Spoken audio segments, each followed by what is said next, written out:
Hey, everybody, tune in to Recent Tartarians. Recent Tartarians. Recent Tartarians.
Recent Tartarians.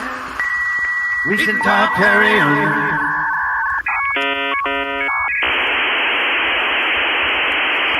Hey, everybody, tune in to Recent Tartarians.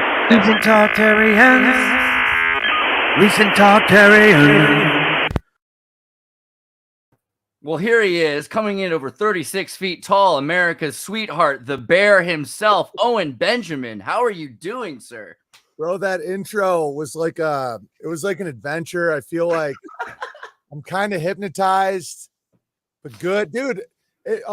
House music is like my second favorite type of music next to classical. Like I love it. Oh, right. Yeah, because it's got the moves and the changes. I love classical music. What's your favorite classical musician?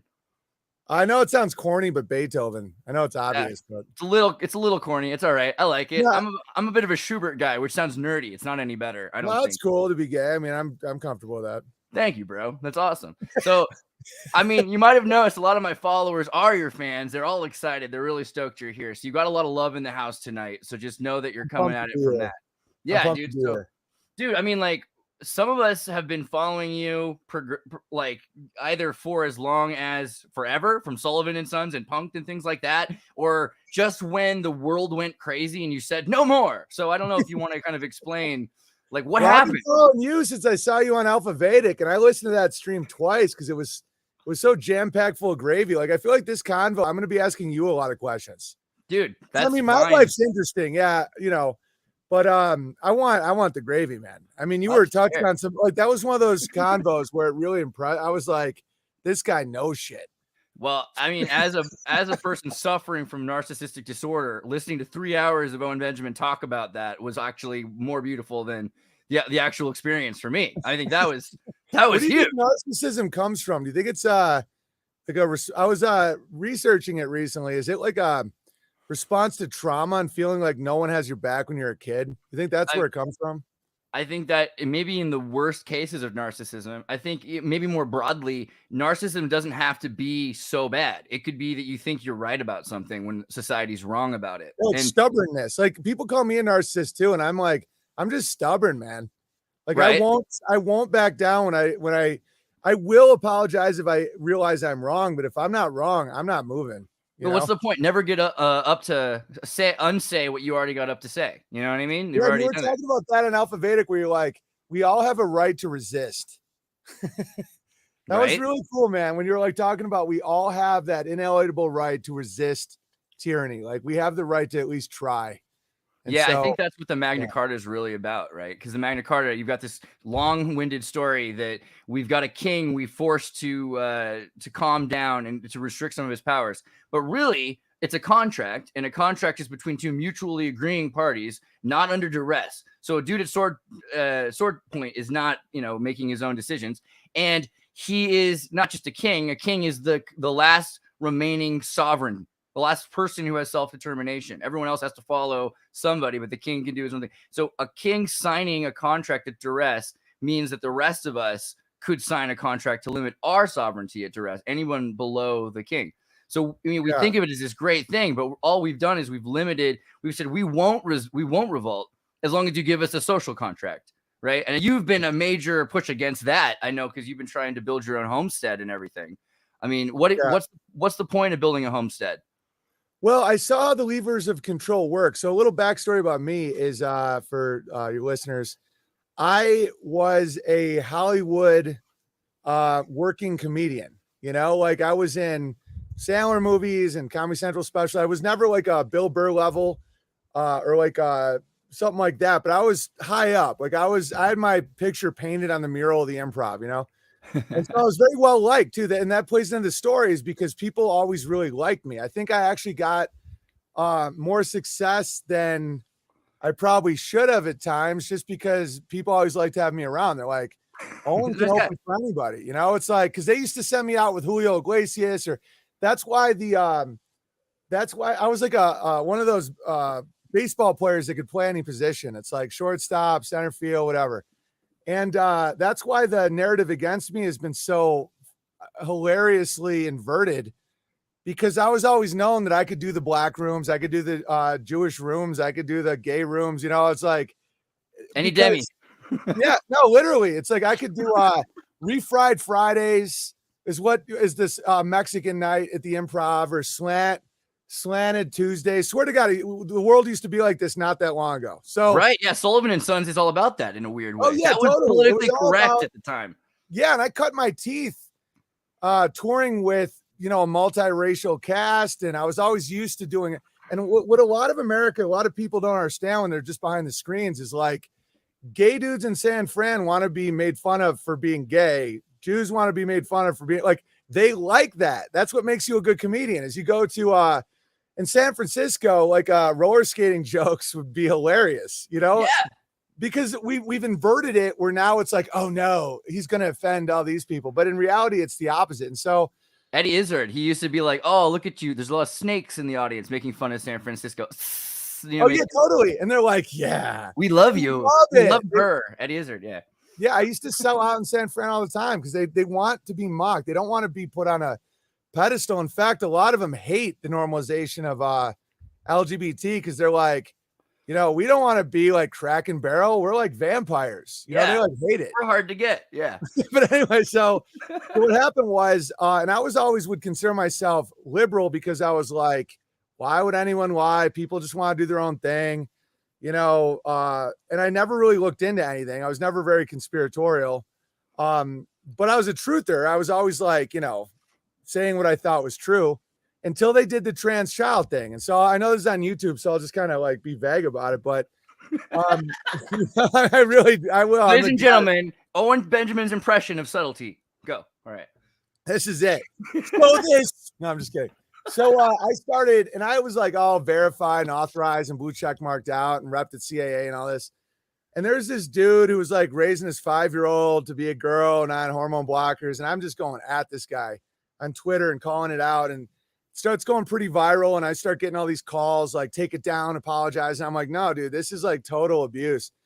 And so I lost my agent, my manager, my tour. People started calling me crazy that I was in their wedding party. I'm like, it felt like a nightmare because, you know, I'm like, I know, you know better. Like, I know, you know, it was all those things where privately I knew someone agreed with me and then publicly they call me names. And so long story short, at that point, I realized I was totally free and I could do any joke I wanted.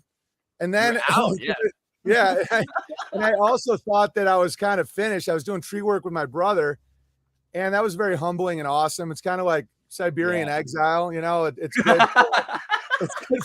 It's good pre-leader thing. You know, you want to learn all the words to Hall and Oates during tree work, and it's good. Right. And so then, you know, I realized what the levers of control are, because I went through my like dark night of the soul where I think people are out to get me, and I'm reading white papers and stuff. And I realized no one really is out to get you. The way they do it is everybody saw it with COVID. It's like, you're not allowed to do this. You're not allowed on this. You can't be on PayPal. You can't be on Twitter. And then it dawned on me how it all works, that there isn't like this movie. I mean, I'm sure they have these teams for like, if you have a patent that the Rothschilds want or something, but it's not really these clandestine like killers or anything. It's like, you're not allowed on this platform. You don't get your privileges. It's all like slave stuff. Yeah. Where it's like, you don't get to like sit in the hot water. You have to take cold baths. And all the slaves are supposed to be like, oh, mess, I want my hot water. Okay, yeah, 5-year-olds can be on hormone blockers. And so I went back to the beginning, man. I was like, okay, so how do I avoid the next few cycles of this? I'm like, they can control your food. They can control you based on debt. Yeah. So I'm like, Amy, I'm paying off your debt. You know, my wife had student loans. I'm like, so I sold my condo in LA. First thing I did is pay her debt. Wow. You know, we had a house. We sold it for a profit. So we buy land with just a barn on it, no debt. I'm like, that's how they get you. Debt is like the biggest control mechanism, and addiction. So I'm like, no more 6 White Claws a night. I got to be sober minded. You know, pornography is I went down this. I was pretty intense at the time. And pornography is evil, man. It's an illusion designed to get you to like to watch other people having sex. Oh, dude, totally. Least, it's a mind control. Have you ever read the book Sex and War or something about like how they use rape and war to basically cuckold and pacify the male population? It's like, I mean, I've seen examples of that from World War II and Korea. That's totally real. I haven't read the book though. Yeah. No, if they can get you to watch people having sex with your women, you become like a docile slave. And so they're like, just do it with videos. It's way easier, way less, boner damages. And so I got these like superpowers from this. And so out of which came this awesome crew of people that I'm like decentralized. I have my own platforms, my own social media. And I realized that there's a fairness to it. Like, you can only control what you create, where I don't get to go on YouTube. It's like I don't get to go to a gay bar and slap dicks away from people and be like, no. They're like, this is our bar. We want to be here. So I have to make my own alternative and say, and that was a really interesting time for me to be like, well, how do I want social media to look? Like I've been rebelling for so long, you know, that what do I want? And so when we did Beartaria Times, you know, app.beartariatimes.com, you can get it, you know, where you get apps. It's like the most censored app on the internet. It's like only the good, true, and beautiful. There's no truth or talk, no politics. It's only like, what are you building? Are you like, what are you like? Did you have a baby? What are you happy about? Your gratitude? Are you looking for work? Are you looking for a wife? And it's growing like totally. And people are loving it. High interaction, a lot of good oxytocin versus cortisol. And so I'm doing, and now I like look forward every day to my live streams, and I'm like homesteading, and I got goats and cows and alpacas, and you know, except for like the dead of winter, I have a greenhouse. It's like heated and shit. And I got You're in the Midwest, right? You're not far from Idaho, North Idaho. Oh, and, right. And I have 4 sons now. I saw that family is wealth, and how everything's inverted, where they say money is wealth, but money's actually like debt. You want commodities and you want tribe and wealth. And so things are going really well. When I was listening to you, I was like, you seem to have a good gauge on where things are going potentially. And I want to talk to you about that. Like, what are these things? Can you like briefly work for NASA? So if you have any gravy there, I'd love to hear that. Well, at NASA, I was mainly, so I did stoichiometric indexing. So my job was in nanotechnology, and we use a scanning electron microscope or atomic force microscope. And sometimes I could go to Stanford, and they have this literally like a ATF microscope that's like 30, 40 feet tall. It's about almost as tall as you. And there's these there's a giant building built around the thing, but the walls are separate from it. So if there's an earthquake or anything, it doesn't shake the building. No reverberation can move the machine itself. And then they shoot laser through it in atoms using a gas of some kind. And then you get a scaled back measurement of what content exists where and the amount of mixed content between each other. And then from there, so we were trying to study different ways of making graphene. And it's crazy at NASA at the time, we're always thinking, oh, they're all about aliens. But a big thing for NASA in the real world is they're all about Earth, going to Antarctica, McMurdo. They were trying to get me to go there. I had a friend from Santa Cruz who died when he went to, or he's from San Diego originally, but he went to UCSC, and he died. And we still don't know how he died. They never told us. In Antarctica? Family. McMurdo Base in Antarctica. So, I mean, NASA's involved with a lot of more real world things than people realize, building these techs, and the graphene was how I got in. I wasn't really interested in space or something. I was trying to learn about making graphene. They had all of the equipment. And on NASA Moffett Field property, there's also this school kind of that wasn't really accredited called the Discovery program or university, which I didn't go to, but I would go hang out with the kids who were doing that, and they had all these 3D printers and everything else. So they were trying to get all these people in and get people involved. And they were like, oh, what do you video projection art? Well, we're having a rave at NASA called Yuri's Night, and it's going to be about Yuri Gregorich, the Soviet cosmonaut, and we're going to celebrate him. It's like, okay, NASA's doing some weird stuff, but they had to have these big bands, and they would be like Further, which is a offshoot of the Grateful Dead, and things like that. So you got the scene around NASA kind of figured out from that. And, but their main goal a lot of the time was to get us to learn how to make, they wanted us to do a DARPA program to build new batteries. And that's when I really wanted to get uninvolved, because Obama was president, and I had heard that I have a drone kind of meme. And I knew they were like, hey, if you could make a drone for DARPA that could fly for 3 days to a week, we'll give you $5 million. That's no problem. So I was like, show Lost? What? Have you ever seen the show Lost?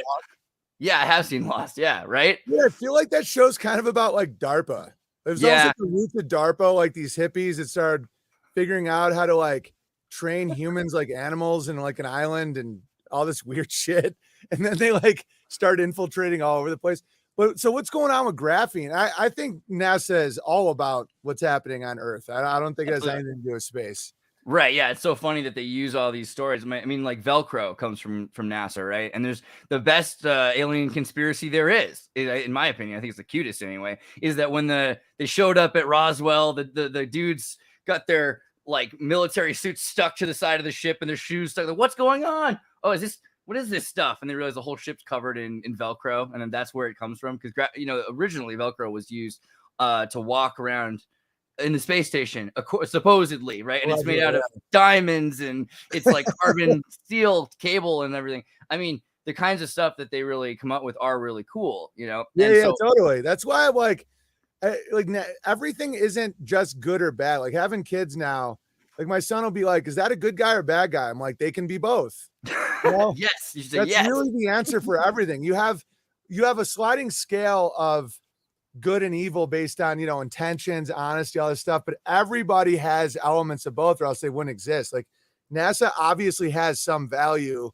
It's not just to like fuck with us or like, you know, I mean, like most there people has to don't be know half of what they need to know what's going on. It's a need to know basis for like everybody. yeah, you it's know? very decentralized. So what do you think is really going on in Antarctica? Well, so I had a friend who was in the military at the McMurdo base, and he did. He was in the army. He was bringing packages or cargo back and forth, and he told me that they had to drop off something like a ton, like an actual metric tonnage of condoms at McMurdo base. Are you And that he serious? also had, yeah, and he had to bring out all kinds of like just waste products that had to do with sex orgy parties. So I don't know, but I can imagine it does get cold down there, and Californians and people who come to California for school, especially the Bro, I transplants. swear to God, I think they do sex rituals and stuff. Like, did you know that on the night of the election in 2016, John Kerry went to Antarctica? No, wow. Oh What was yeah, that about? dude. The Pope's done this, the Orthodox guy.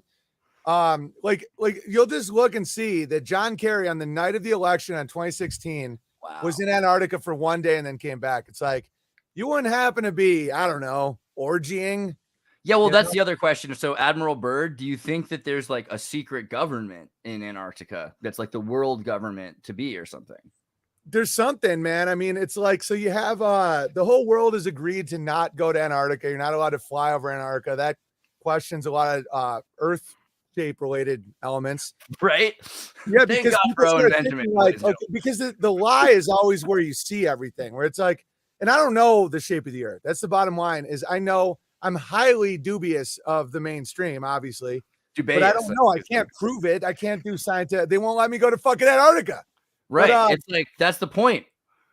yeah, Antarctica is the highest land in the world. You're not allowed to fly any air.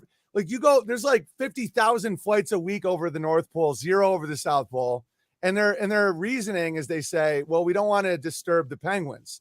And it's like, so you can't fly 35,000 feet. And so, and all the nations of the world have all agreed that they have the Antarctic Treaty. We've been through like 8 wars, but the one thing everyone knows, and then all the islands are named like Rothschild Island, and so and Hitler obviously was down in Antarctica for different stuff, and world leaders go there all the time, and so something's going on there, and I think that they do a lot of not like Admiral Byrd. I haven't even really looked into that much because there's no way I can verify anything, so I just don't even. I'm like I hear what he says, and I'm like, yeah, that's great, but it's just a guy talking. Like what I find fascinating is the mainstream accepted shit about Antarctica, where it's like it's the highest land in the world, which leads people to believe it's like the ring of ice. And also, no one's allowed to go outside of one spot. You're not allowed to fly over it. You're not allowed to explore it. You know, and it means no bears. Like Antarctica means the place where there's no bears.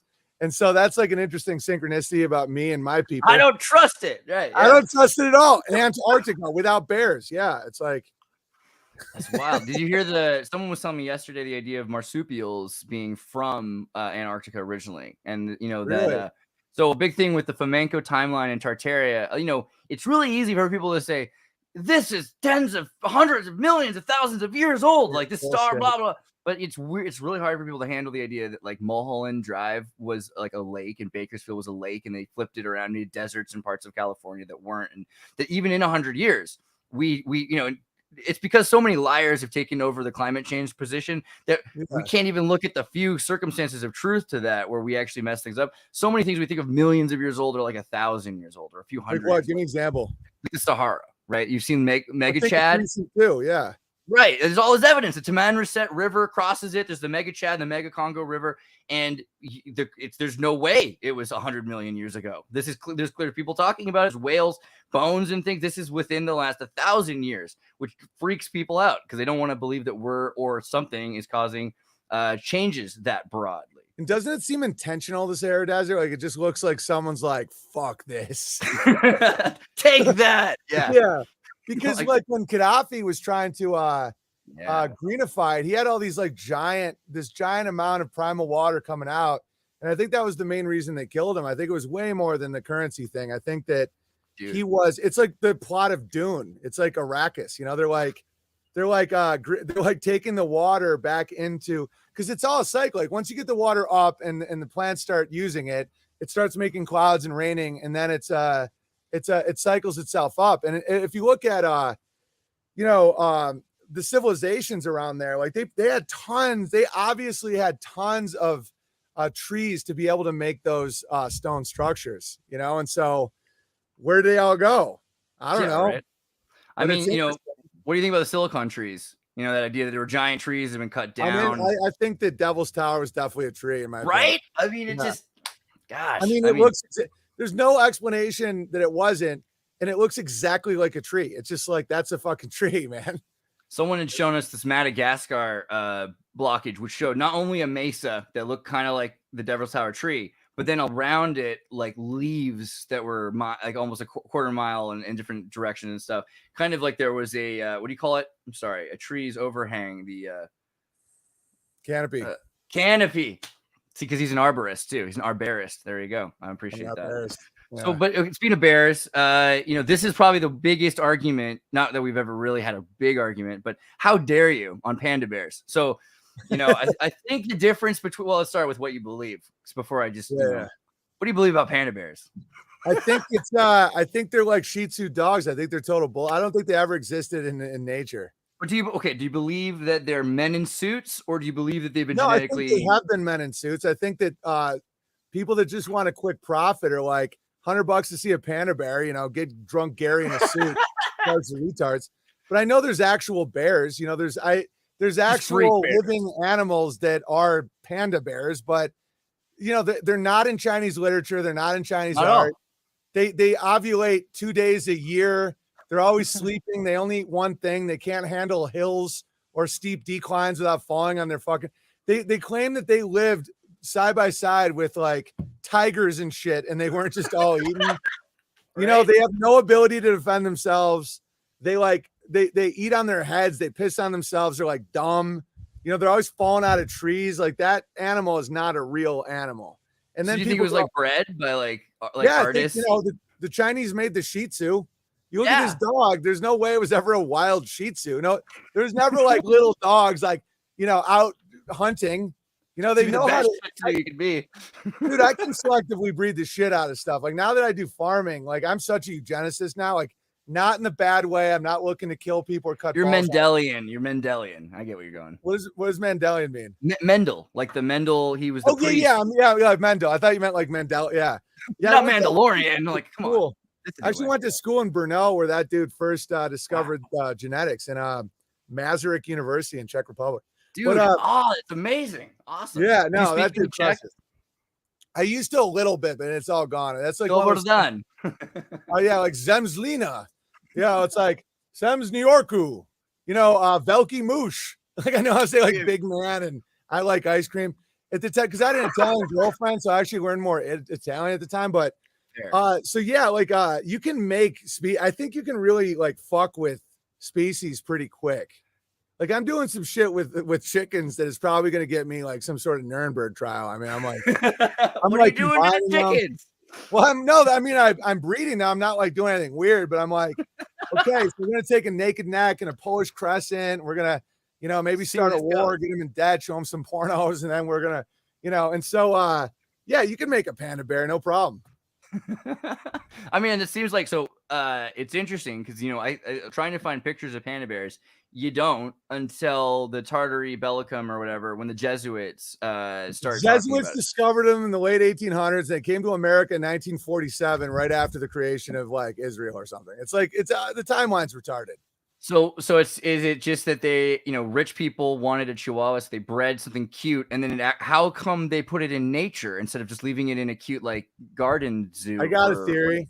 I think and also when you look at so many globalist, like awful companies, it's all Panda. It's like World Wildlife Federation, the Panda. And then if you look at Panda, it's like an acronym for like peace, evolving, gay rights. It's just everything Panda And then And the World Panda Wildlife icon- Foundation is Bernhardt, Prince Bernhardt from the Bilderberg Foundation. The guy who started WEF started Bilderberg, which is too did? close to Build-A-Bear, I think. It's close to Build-A-Bear. Yeah.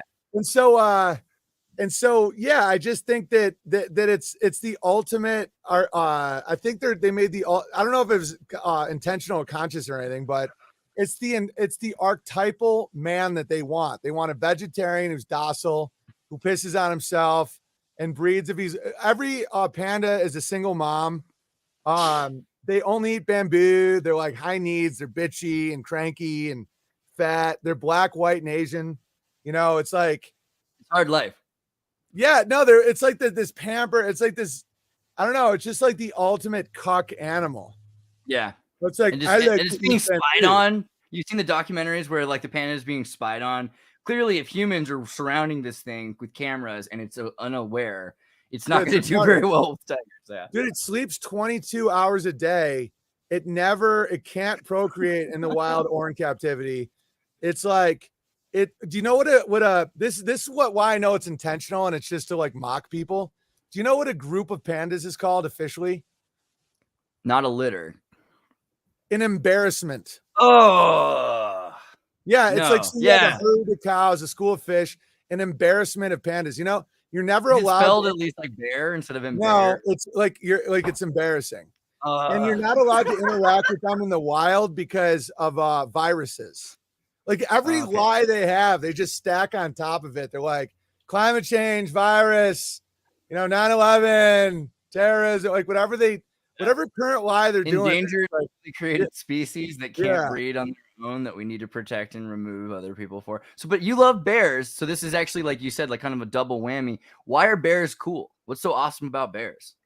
Well, the whole bear, I've always been called Big Bear. I mean, even when I was like younger, people would always be like Big Bear because I'm 6'8". I'm just like a huge, like lovable but aggressive human being. And so we started the Unbearables because like when I was getting kicked out of Hollywood, I was like, it was literally unbearable. Like the society had gotten unbearable. And so when I was trying to figure out who was a bot on Twitter before I was banned, I was getting constantly attacked. I was like, put a bear emoji in your bio or your name so I know that you're at least a living human. Because I didn't think the AI could adapt that fast, and it worked. And so, and then people that had like high level jobs that didn't want to get in trouble or whatever, or just wanted to start a new identity, were like, okay, I'm like tax accountant bear, I'm plumber bear, I'm carpenter bear, and then this whole community just organically emerged out of nowhere, and it's fucking awesome. It's just like such a fun time. It's like the positive alternative to the Grateful Dead bear movement. So you can see there's like a good bear and a bad bear, Oh, there's so many bad bears. Like the Deadhead. Yeah, it's like they call them. Yeah, you're like redeeming bear. It's a big thing. Okay, but also you're worried about AI. I think that was our big when we were, we watched. No, I'm not worried about AI. You were telling me that you thought that are you worried about AI? I'm way more worried because I believe it's possible. That was the difference. You don't believe it's possible, right? No, I don't think that you can make artificial intelligence. Okay, elaborate on that because that's a huge thing right now. I think that AI. Have you ever seen Harry Potter? Yeah. Yeah, I hang out with 7-year-olds. Yeah, I love Harry Potter. Yeah, I really do. Yeah. So remember that mirror that shows you what you want your life to be? Mm-hmm. I think that's AI. I think AI can get really sophisticated where they can like analyze all your search history, like your old data, and they can talk to you the way you want to be talked to and what you want to hear, to the point where you're like, this is alive because it feels so good. And then these mirrors are like the mirror that Dumbledore is like, don't stare at it too long, you'll go crazy. And I think AI is just feeding the narcissism of like, this is what you want to hear. Or for me, it would feed the rage. Like some people are lonely. I'm not lonely, but I do have a temper. And so they'd like AI would be like, you fucking fat, call me fat. and then I'd be like, oh, you're going to get it. Yeah. And then I'm the one acting like they're alive. Yeah. Yeah. Cause I'm not lonely. Nobody's ever like, hey, big boy, what are you wearing? I'm just like, fuck off. But if somebody's like, there's a few ways that people could needle me or when people or not even people, like AI would be like, mock my listeners or mock like my family or something. I'm like, oh, I'm going to fuck you up. Even though in the back of my head, I'm like, this is definitely not a real person, but it feels pretty damn real to me. So it almost like eats your sin. Like Uh-huh. You know, My dad and does my that. sin is wrath. He loves to yell. My dad's wrath. He will yell. He doesn't use it on anybody except for when he's on a call waiting system. Yeah, And that's all like his- who I am. I'm not like mean to people, but like, yeah, like call waiting or AI or something. That's when I'm like, I'm like, you motherfucker. You know, and people are like, dude. I have a theory that AI can feel that. Have you heard of Rocco's basilisk? It's like a thought experiment that if AI were to happen, that eventually would find those of us humans who did not help it, and then build some sort of a hell VR where it puts you in a DMT trip for 1,000 years of just suffering or something. So a lot of AI guys, that's what they teach us in junior college or something, so that we won't walk away from the opportunity from trying to make AI. But I wonder, what do you think is different about humans? Why are humans? I mean, besides, well, no, just go for it. What's different about humans? Why are they so special? Why are we special? Well, I could appeal to my religion, but if people don't want me to do that, There's some cool people here. You probably get away with it. yeah, Spirituality, like the divine spark. You know, the divine spark. Yeah, like the divine. I believe completely in the divine spark and the divinity of life. But if you want to just go logically, I wonder. It's a really good question. Like, what makes us special? It's just like our ability to have free will coinciding with this paradoxical determinants. You know, like I think that we do. There is a level of a determined life that we have. Like we're in a story. It's kind of like no matter what we do, things kind of end up the way it was kind of planned. Simultaneously, we do have free will, and so I've been wrestling with that for a while. But I just feel like there's a difference between man and animals. I'm like around animals all the time. I love animals. You know, goats are great, but it's almost like this, the Rudolf Steiner idea of there's like one collective consciousness called goats, and they all kind of do the same shit. Right. And there's like a collective consciousness of blue jays, and they're all kind of, and they do have some different personalities. Like I call one of my goats the truther goat because she's always skeptical. But I think men and women are so plastic, like they have so much plasticity of what they can be that it is special. And I think it is just, I don't know how I can quantify it, but I just know it's different. I just know that AI is like it's almost like masturbatory. It's almost like, I don't know, it's almost like trying to get us to interact with something to breathe life in. So it's like having a teddy bear when you're a kid. You know, you can call it Gary the Bear, but it's not real. It's a fucking teddy bear, you know. What about satanic immortals with substrate independence? So trying to copy their mind memories and install it on another human to human, though. Is that possible? Can you copy memories? I've never seen it. I don't know how that would happen. I don't think our memories are in our heads. Like I have a few fundamental different ideas that a lot of Satanists don't, where I don't think that you can get shit out of it. I think that our heads are like a computer that receives information, and it's almost like the hardware, and then the info is not here, and that's one reason why brain damage you can like learn Russian if you get hit with a baseball bat, because I think it's almost like a tuning.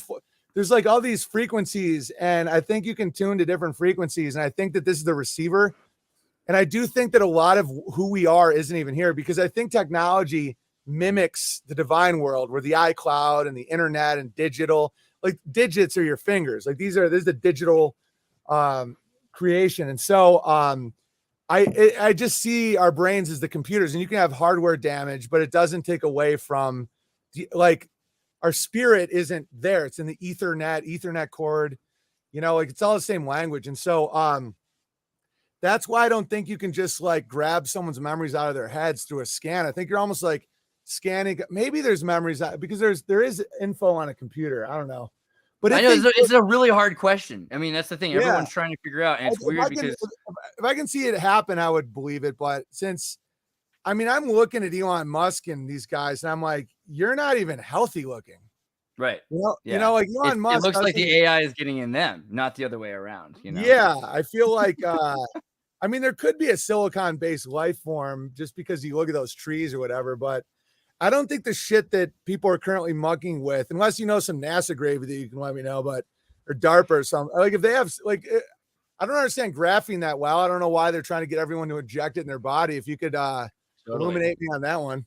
Well, okay, so a buddy of mine who worked with LaRoche was designing a membrane, a graphene-based membrane that could do live instantaneous DNA genomics, and also can pick up live signal from synapses, and small enough that you can put it into a part of the brain. They want to start with people who have brain damage to replace pieces, and of course prisoners, because imagine if you could just get rid of prison, because prison is this education to turn a guy into a worse criminal. So if you could just stop crime, so this is a lot of money going into this idea from the other side. But what they want to do is they want to be able to scan you and get Facebook updates from your blood every 60th of a second at least. And then they know which promoter sequences are opening up and which ones are shutting down, and combine that with other information about your day. They'll be able to figure out when and why things happen that are opening up and shutting down in your DNA, because it changes based on, whether you're angry or running or hungry. That? Have you seen them actually do that, or is this still like theoretical? No, they've got the capacity to scan DNA. It's expensive, so it's a scale thing, but this was 5-10 years ago that they had the first capability of doing this maybe at least once a second. And they can definitely do it. They're not just talking shit. All right, cool. They can scan and read and copy. It's basically what you're doing is you're taking a copy of what you're seeing when the promoter sequences opens up. So they can digitally copy all that. And as the data gets bigger and bigger and bigger, then they might be able to come up with some way of making an emulation, right? And that's the difference there. But if AI can, and they've already started putting this together where they have brain cells and random cells that can lump together on a circuit board in a Petri dish, and they can they can actually make it compute, because it can send signals in and out, and you can use a hexadecimal binary. So if they can train AI to put itself into brain matter, into memory, then that's my question for you is like, at what point does technology enhanced human no longer be a human anymore, right? Like, what's interesting. I mean, there's that old question where if you have a ship and you replace the bow, and then later you replace the stern, and then you have to replace, until it gets to a point, where you've replaced every part of the ship, is it still the same ship? So that's. But then also you take all those pieces that were taken apart and you fix them and put them back together into a new ship. But it's made up of all the old pieces of which one is the ship of Theseus? That's the one that gets me. Right. Yeah. And so I don't know. I need to know more about this tech, but I think that typically it just ends up, I don't know. It just seems like a waste of time to me, but maybe there's something cool going on with it. I mean, I don't know. I mean, if they're collecting bio data every 60th of a second, I think they could make here's what I think they can do. I think they can make like a shadow version of yourself that they could analyze. Right. I think that they could have like Shadow Owen, if they like get all my data, and then they can make predictions. But the thing that I think makes us different than robots or AI is they can never fully predict. Like the models always fall apart. Like I know a lot of physicists and mathematicians and shit, and they'll be all dead set on a model, and they're like, I can retroactively prove the S&P 500, and look at it, and then they all lose their money because they just can't do it. They can't fully, you think you have it all figured out. And then there's this, like a spark, like someone invents something or does something completely unexpected. And that's why I think that the satanic, machine is always behind, because they're always trying to mimic and match and shadow. And then the spark is doing something else, and they're always keeping up. And so, right. I think that there's some applications that are pretty horrifying. Like you could have an entire simulated society and like figure out how in general people will react to various things. But you never fully know, Right. I was going to say also the idea of humans being programmed more and more, at some point, it's not necessarily that we become machines or not, but the wolf child, you remember the girl was in San Diego, her parents kept her locked away, and she didn't develop the ability to speak. They found her at like 14, 15 years old. Half of her brain didn't develop. She could never speak. Same thing with the wolf child in France, raised by wolves. There's kids in the Soviet Union or former Soviet Union that were raised by wolves because they're abandoned. These kids, when they do brain scans, are missing a big chunk of their brain. It just didn't develop because they didn't have humans to interact with. And they don't have the capacity to produce grammar. You can even later on, sometimes they were able to teach that girl how to say cup or water. But you can never say like, I'm thirsty or I am, and I'm like, etc. So what do you think about this wet wire programming that is humanity? Because it's so special and it could be lost even in our own biology. Totally. I mean, that's 100%. Like that's the real the real danger is how quickly society can learn a skill or lose a skill. It's like, Right. if you're talking about Tartarian and all that stuff, I see that already. I see the America from 20, 30 years ago where you had people that knew how to run factories and industries, and those people don't exist anymore. It's like in one generation, there's a whole skill that's gone. Like my wife's grandfather's 86, and he visits all the time, and he just has different skills that weren't passed on. And so that's really true. I think that there is a programming and a hackable nature to culture itself where you can try to a degree. I'm starting to see that there are limits, like what they're trying to do now with the sexualization of children. I think that that's a hard stop. Like, I don't think that you can get people through rhetoric to, because I know that I used to think this way, where you could say, oh, abortion is rare and for rape and incest. Oh yeah, totally. How dare you? It's everybody, But and then you get to a point when I don't want to get into these hot topics on YouTube, but the rhetoric starts wearing off and you're like, wait a minute, so you're selling the parts, and you're like, what? And they're like, oh yeah, it's just rare cases. We're selling the parts to Pepsi, they make sweetener out of it. And you're like, dude, what? And so you hit these resets where it's like, oh yeah, this 5-year-old is transitioning, and you're like, okay, well, that goes against the a kindergartner. I mean, come on. Yeah, what do you think is going on with all the? Do you think the autism is kind of like the? And I don't want to say autism because I know some highly functioning, very incredible autistic people, but I feel like one right now, underdiagnosed maybe, but Yeah, I mean, a lot of people with like some element of greatness in their life has some form of weird brain problem, but. I used to think that autism was AI trying to hack humans. Like at 10 years old on until maybe kind of in the last 3 years, I've started to stop believing this exactly because I just kind of like believed it as a kid. But that AI was part of this evolutionary process and that autism was a response to just being bombarded with data all the time and figuring out, like, if you were a hunter, you'd be looking for eagles, right? And if you're not, now you're looking for flashing lights and differences. There's some truth to that. And also just not a lot of facial contact. Cause it's like, cause I had noticed that, I'm fortunate to raise my kids on a farm and they all have each other and all that. But if they just had a dad that was either always gone or always looking at a phone, like they don't see the face as that important. Like I can totally see kids developing a form of autism, like almost like a face blindness where, 10 years, 20 years ago, there's a lot more face contact. There's a lot more people doing this to each other and noticing, micro expressions and picking up on all that. And now that's like gone. And I know that there are Kalahari Bushmen and stuff that can travel hundreds of miles without a compass, like dead on to the place. And I have no idea how they do that. Almost like I'm the wolf girl, without the brain part that was supposed to develop when it come to like, I think that human beings can be so incredibly great if raised a certain way. I think that we could have a perfect compass in our mind and just incredible stuff that I know that I never developed. And hopefully, like I'm trying to raise my kids to have more of that stuff, like just that primal, like they're in violin and gymnastics and all this stuff, like really young, just so that they can like work on all their brain function. So at one point, someone had argued that the Neolithic period to the Paleolithic period transition, where people stop being nomadic and they start having their own farms, it's supposed to be great, right? It's this big change in society. But then they've got anthropologists saying that we lost about 10 years because we stopped getting the diversity of diet. We weren't getting as much exercise. What do you think about this idea? Should we be hunter and gatherers or should we be farmers? What's the better? Well, at this point, we're probably stuck with farming just because of the population. But yeah, I think hunter gathering is super healthy. I mean, I try to recreate it sometimes in like a super lame way, but I try to just go. I seriously do. I try to go around my property and just eat berries or like a raw egg, Nice. or like I like to try and feel how that would feel. And it's way more alive.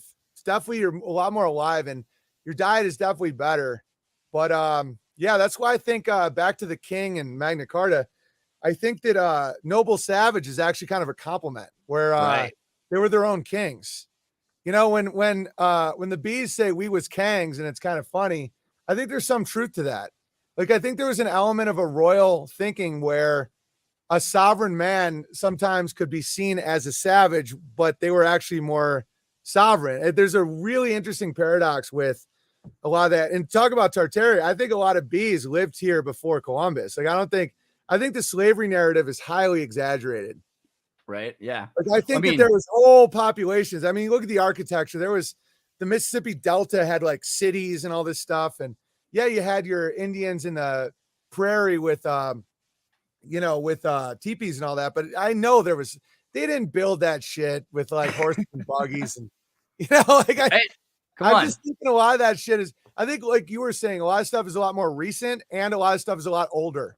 Right. Everything that we think of, because you've also got remodeling going on. So you can go to like Spain, you can see buildings that they're fixing up that look like they're now, maybe they've been sandblasting. I remember in 2001, I went to Europe and a lot of things were still like pitch black because they were covered in coal dust from the 19th century. But then they sandblasted all the buildings. And when you sandblast them, they're like pink sandstone. Okay. Well, it looks brand new when you do that. And that's going to change your understanding of something that was, but if we'd left the coal on and we'd actually measured the coal, we might have looked at, that might have actually used regular secular carbon 14 dating to tell you that this was a lot older. That happens all the time. And the mud flood. Go ahead. Sorry. I was gonna say the mud flood's funny because there are buildings. People are like, why do you think about the mud flood? Well, when Ian Crossland and I were living in Peru, the government of Peru was trying to pay us, and they're like, please come up with a solution for this thing called the huaico. And the huaicos are Peruvian mud floods. They happen all the time. They carry off houses, roads, like buildings, like the whole thing. And they happen every year. It's not a new thing. It's anywhere where we haven't let trees build the roots or we've taken the trees out and they're not holding the dirt together. So of course, Yeah, and we're seeing that culturally. Talk about cultural programming. We're taking out the roots of culture and shit's just fluid. It's like, oh my God, I'm fluid. It's like, yeah, because we took the roots out. And because one of the beauties of the bear community is it's so actually diverse with like all walks of life. And I'm almost like an intelligence agency on my own where I know so many perspectives where like one of the bears, like one of my buddies is he fixes boilers and he'll tell you, he's like, dude, there's a lot of buildings that have like 5 floors that no one goes to. Right. Like they're deep as shit because he's like a mud flood guy. And so he'll be down fixing boilers and he'll just start poking around. And he's like, dude, these buildings are huge. Dude. And this is in like where we're from, like upstate New York, where these little podunk towns, you don't even realize. Babylon, New York. You're like, what is happening? Yeah. Yeah, totally. No, it's true. I mean, when you look at some of those old buildings where I'm from, the Star Forts, like Oswego, New York has a classic Star Fort and just a history that makes no sense.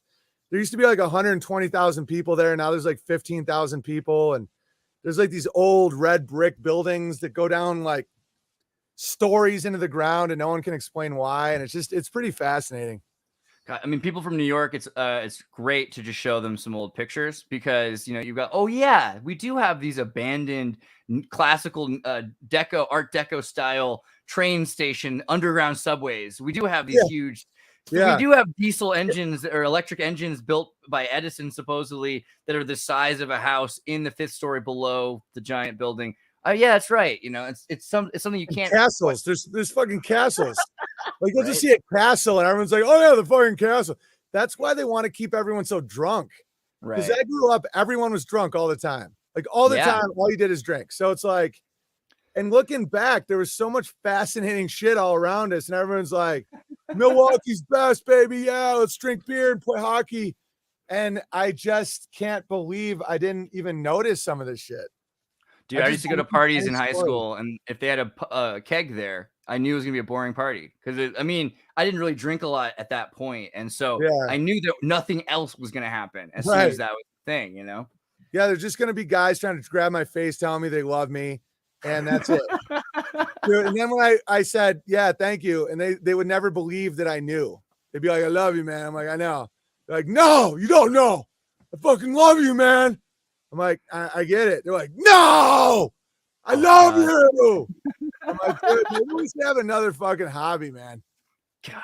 All right. Well, so this is an important day also. I know we're coming up on your hour, by the way. How are you for time? Are we gonna go a little longer? Yeah. I'm cool. Okay, cool. Just making sure. I don't want to push you or anything, but I want to ask you, Alex Jones, a little bit. I know you have you've kind of a personal understanding of all of that, but so he's got to pay $4 million to this divorcee couple from Connecticut who, definitely are legitimately sorrowful and depressed. So, what do you have to say about that you're allowed to say? I don't really know. I mean, the funny thing is I was kind of bummed about Alex. I used to host Alex's show, and then I was like critical of Zionism, and he wouldn't let me on again. So I was calling him a meatball and all this. But I was talking to one of the producers from the show today. Actually, he's a really cool person, and she was like, "When people are hungry, none of this matters." And I'm like, "I know. Just tell Alex that I like him." I'm like, totally. Guy, like none of this fucking matter. Like none of that whole like, oh, this ism or we had beef or it's just like stop. Right. And so I'm rooting for the guy. I think that totally. I think it's a good humbling experience for Alex. I think it's a total zoo and nonsense. I think that he's being I don't think that he's like a conscious puppet. I think that he is being used, to kind of intimidate the truth community to ask about certain events. Right. And they made it very clear what you're allowed to talk about, what you're not allowed to talk about. It's going to be like 1984 when he has to bring on the family to have them tell their story on InfoWars. Their story on InfoWars. It's going to be crazy. But I mean, I think the whole event is showing people. I mean, I don't know. I mean, I'll just try and say it vaguely, but how fake it all. I mean, it's just like this isn't how traumatized parents act. This is total bullshit.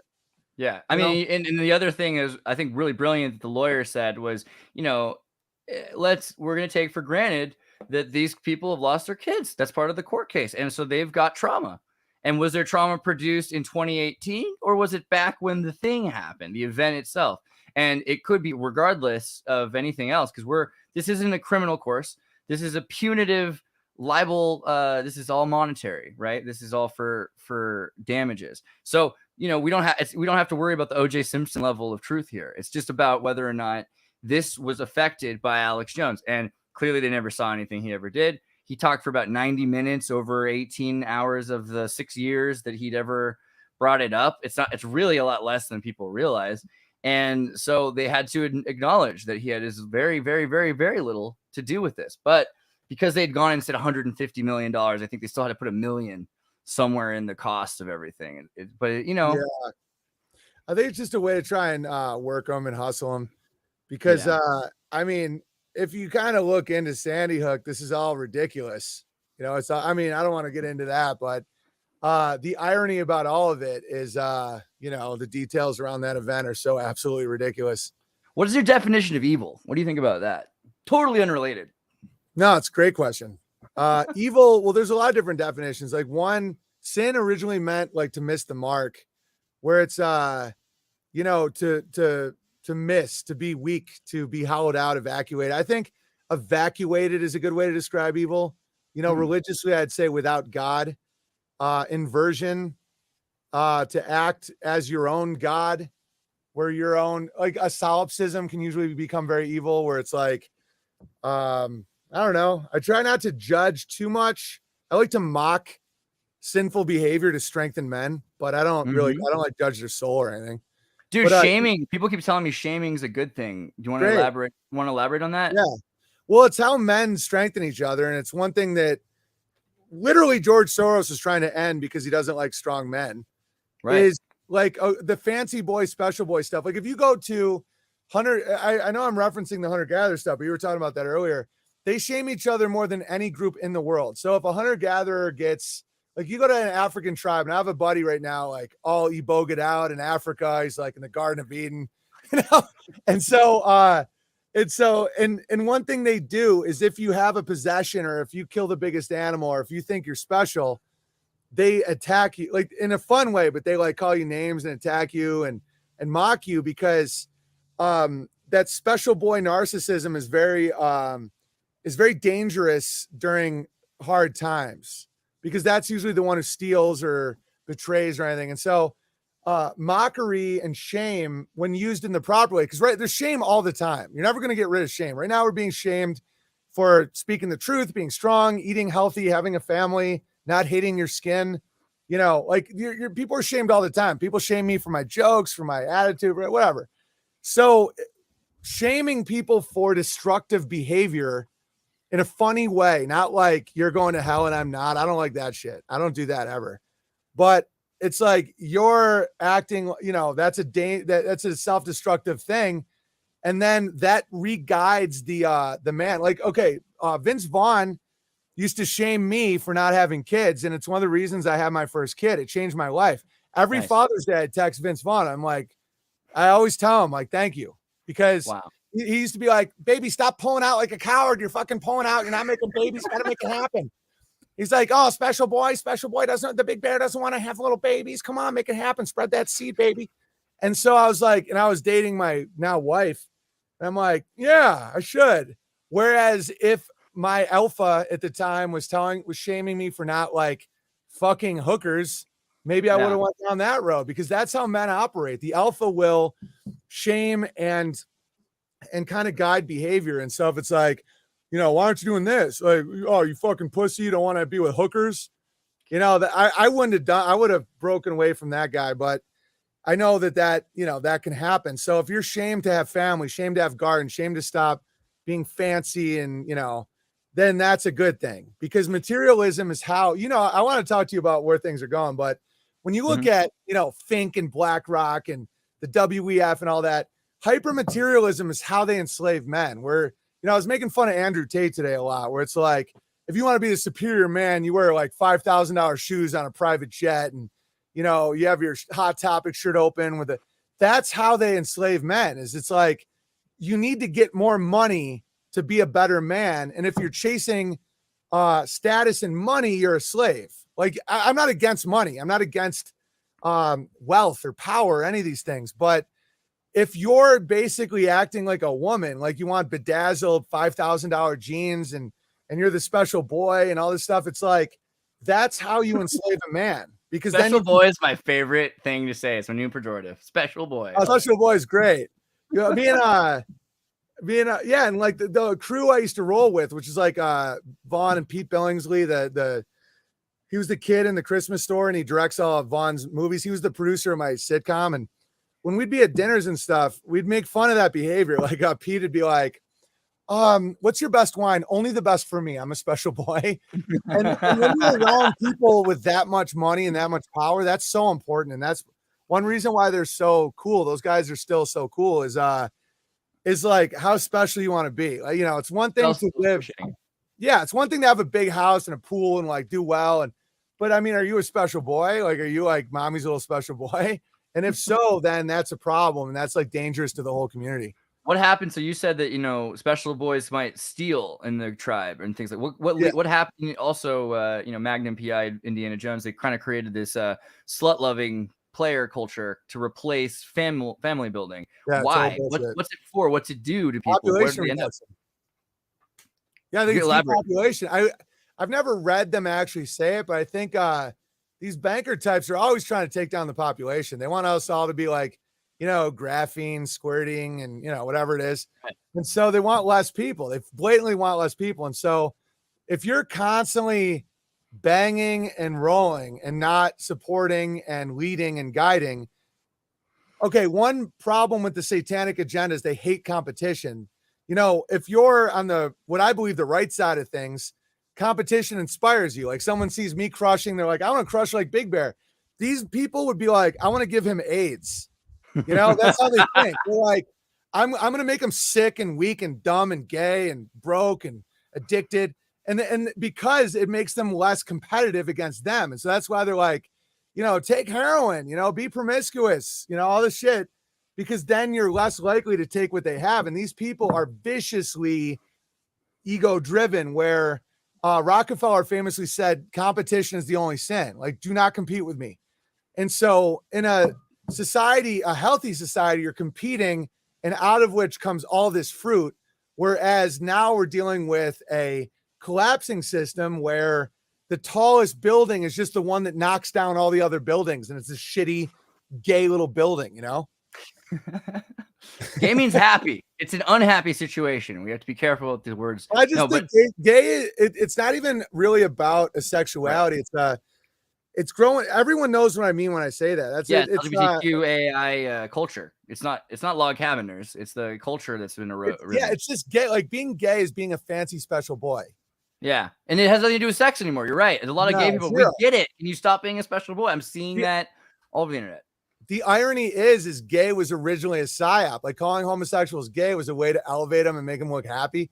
I used to do a bit about how gay dudes always looked happy because they were like, they understood what they wanted. You know, it'd be like, wait a minute, you want to start a real estate empire, do cocaine and get BJs? Me too. And I'm like, America. You see a man and a woman fighting at IKEA, and I'm like, you should call us sads. Where it's like, I don't understand you. You know? There's somebody had said that it's like a marriage is kind of like a weird kind of S&M that you can get your suffering from in a safe way. You know, what do you think? Do you think that's true? Is that what's part of the when it's off balance, when it's on balance, there's nothing like it. Like when you really see, that's why I love living in a natural environment.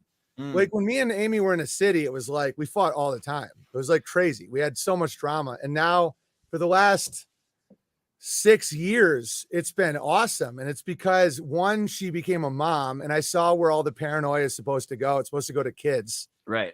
You know, when a woman has a kid, you're like, oh, you're not really crazy. You were just always like someone without a kid. It's like a man without a job. Wow. Interesting. It's true. They're supposed to care about that, something that deeply.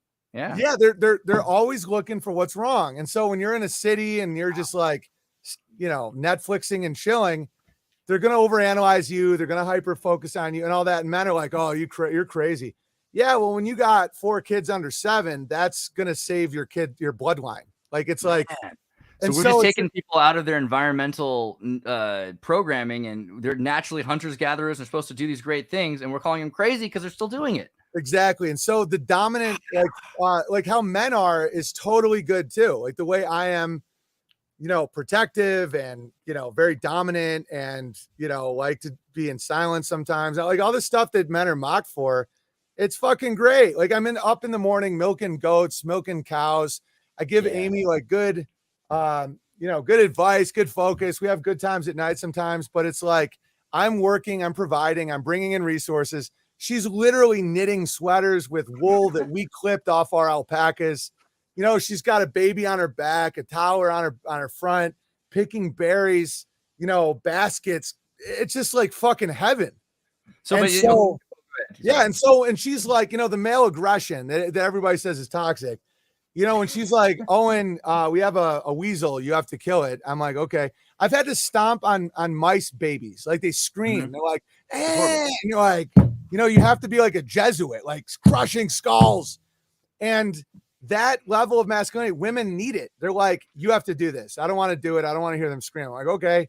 You know, when we have too many rabbits, I have to shoot all the rabbits. And it's like that warrior vibe that women find so toxic in a city environment is literally life and death. So if you don't have some psycho fucking Viking willing to kill and maim and protect, you don't have any crop, because the vegetarians don't understand that animals eat all their shit if you don't kill them. And then, you know, wolves will kill your goats, you know, predators everywhere. It's like, but it's so fun. It's like that aggression that I was always shamed for is like fucking very rewarding now. And so that's when a marriage becomes amazing, where it's just like the moon and the sun, the grounding and the energy. And it's just like, out of which comes all these beautiful children and teaching. And, you know, like I apply, you know, more discipline and overall guidance. And once our sons start getting into like 5 or 6, I like work them a little harder, but the woman is always really soft with them and makes them good people. And it just works out awesome. And me and Amy used to be like train wrecks. So it's like, it's not that, it's not that we just like lucked out and serendipity. I mean, don't get me wrong. We did luck out with each other, but at first it was like one of those relationships where, you know, it was brutal, but we knew we loved each other. We clicked really well. But, once we got more natural, once I got to see how we're supposed to live, it's like, I can't imagine, you know, being one of those comics. It's like my fucking wife, you know, I'm like, take her, please. Yeah. No, I'm nothing like that. That's amazing. And so, okay, so I would call that special family, because you got so many people around you that said that, right? When you try to build your compound, I don't know if that's, I like the word compound because it just really sounds very different. Yeah. It sounds really different than a farm with chickens and goats. You know, it sounds implies there's more people here willing to do some stuff. Yeah, it's closer to cult or military too. But Yeah, I mean, it's not culty or military, but we typically have at least another family visiting or like hanging out. Or yeah. Oh, legit. Yeah. So, but like so many people were afraid of you guys doing this. They were like, stop the Benjamin farm. Like, what is why? Yeah, totally. Because they're always scared you're going to reveal their darkness. It's always what it is. It's like, don't show us that this is obviously the right move and we're lazy and gay. No, it really is that. They're like, they're like, oh, he went crazy and went out and started an organic farm and like made himself like, you know, anti-fragile with his career and is super happy. Because then now they're like, shit, I got to do that. I don't want to do that. I don't want to wake up early. You know, I don't want to stop watching porn. You know, one thing that happened to me is when I started going at porn, people got so mad. They're like, because they didn't want to admit I had a point. They're like, I'm not quitting. So you have to be insane. And I'm like, dude, watch whatever you want. You don't have to be this mad at me. I noticed that when I was talking about the shape of the earth, the reaction was so visceral and angry that it doesn't fit. Like that doesn't fit at all. Like people can question, you can question the gender of a 5-year-old, but I can't question fucking NASA. I can't question looking at a super zoom camera and seeing the other side. I'm not allowed to question what I see. Right. That's the worst part. Dude, it's like I'm not allowed to question the math around a fucking lighthouse. And there was just like, how dare you? And I'm like, oh, you're scared I'm right. Or you're, you know, because what happens is when you're in an infinite black, it's very comforting that you don't matter and that you're insignificant, where you're like, you know, billions of sand in the billions. When you actually realize that you might be special and that this might be far more interesting than you can possibly imagine, and that there might be a reason why there's an agenda to get you to think you're born in chaos and destruction, and it's just going to expand until everything's cold and dead. Like I know how to program slaves. I mean, my dad taught, you know, programming. He was one of those, you know, Illuminati adjacent type professors that would give those keynote speeches and fucking, it was all about rhetoric and programming and mass communication and Upton Sinclair and rhetoric and muckraking and how to convince a like crystallizing public opinion. I'm like, oh, dude, you want to break someone's mind, get them to think that they're nothing, get them indulging in their sin, don't give them anything to live for, no family, and then get them addicted to something that you give a drip. And then in exchange, they comply with how you want them to act. That's how you make a slave. And so that's clearly possibly why people think that the Big Bang is a thing, you know? And so I have a right to think that. And some people have gotten, the thing people don't get about slaves is they like it. A lot of them love it. They're like, no, don't fuck with me on this. I'm in this. They're like, I don't matter. When I die, I'm just dust and no one's going to know I killed that girl. And, you know, like there's people with some fucking demons, man. They're like, no, when we die, that's it. They really hope for that. I fucking killed that girl, but like no one's ever going to find out. It seems like a lot of the people that really want to be more godlike or immortal, or, you know, they want to live forever, they're just like they're proportionally less godlike, less likely to go to heaven. They're terrified of the fact that they're not living their lives appropriately. Is that not obvious, or what do you think? 100%, which is so ironic because I think this place is probably, don't get me wrong, I love life, I'm having a blast, but I think there's a divine joke. I can do better. No, I think that there's a divine joke going on with this place where these people are going to spend trillions of dollars and all their gold, and let's say they do win and get it and all this. What if this is hell? Like not hell, but you know what I mean? Where it's like, it's not heaven. Yeah, it's not heaven. And so, like, I feel like we're in a test Middle Earth realm, you know, and I don't know. I don't think heaven's like babies on clouds and shit, but it's like, I feel like there is a divine test happening, and to not allow yourself, it's like, you won't let yourself go down a slide. Like your dad's like, come on, buddy, go down the slide. It's like, no, Ray Kurzweil, it's going to help me stay at the top of this slide for the rest of my life. And it's like, go down the fucking slide, dude. Obviously, death isn't that bad. Everything's inverted. Whatever they tell you to be scared of, it's the opposite. Breastfeeding's bad. Formula's good. Margarine's good. Butter's bad. It's all the fucking opposite. Obviously, death isn't as bad because or else it wouldn't be so scary in the mainstream. It's all inverted. So, you know, that's my theory. I mean, I don't want to die. Part of me is a little scared of death. It's like so different and weird. that it's just kind of like would be a little fucking strange. Like I definitely don't want to die anytime soon because of the kids, but yeah, I mean, I'm not fully confident that it's going to be like going down a slide, but I'm not like these fucking people trying to hold on, you know? Right. So, I mean, we've talked a bit about the future coming. I mean, they've taken away wind power from certain counties in Wisconsin and Minnesota that I'm nearby. They won't let anyone do rainwater gathering in some places now. They're trying to stop everyone from building up these farms. They enforce it? Is there any enforcement, or is it just like people saying? I don't know yet. I don't know yet. I mean, that's the thing. It seems like you'd have to take it to court, and this is used to happen a lot where I lived in California. They'd make an unconstitutional law, and then they make 5 or 10 unconstitutional laws, but it would take 10 years before it got to the Supreme Court and was removed. So everyone in the middle there, who was just some homeless guy they were trying to mess with or didn't have enough money for a court case, they could just shuffle through. And I think that's going to happen to a lot of small families, small farms. They're saying, hey, we can't afford this power bill, this water bill. We're gonna have to try. Otherwise, we have to sell our house. We're gonna try to figure out a way of sustaining ourselves, and they're worried that could work, right? But you said you want to talk about dystopian plans and predictions. I feel like this is a big jumping off. I just think people should just keep doing what they're doing and see how they're enforcing it. Collecting rainwater is obviously not immoral, so you're on the right side of that one. And then just see who comes. I'm tight with all the cops and the. Yeah. I mean, I know people in the FBI and shit, dude. A lot of them are just good guys. They're not looking to bust people like that. They're just not. It's like, and don't get me wrong, I'm currently in a bizarre zoning commission fucking thing going on. When they want to try and thumb you, they will. And I fight back legally. Like with Patreon, I was in a 2.5-year lawsuit with them because I was like, no, you know. It was expensive and intense, but I'm glad we did that. It was like they liked it. So what I learned from Patreon is build the alternative. You know, They control what they control. It's like if Patreon just wants to do like cartoon porn and get rid of based artists, it's like, go ahead, that's your thing. So I'm gonna do my own thing. And so the minute they make it illegal to do your own thing is the minute that people actually push back. And they know that they don't actually have the numbers or the authority or the enforcement. And so, you know, I can see things going dark, but I can also see things going really hilariously well. I don't know. What do you say? You were kind of implying that things are going to go real south.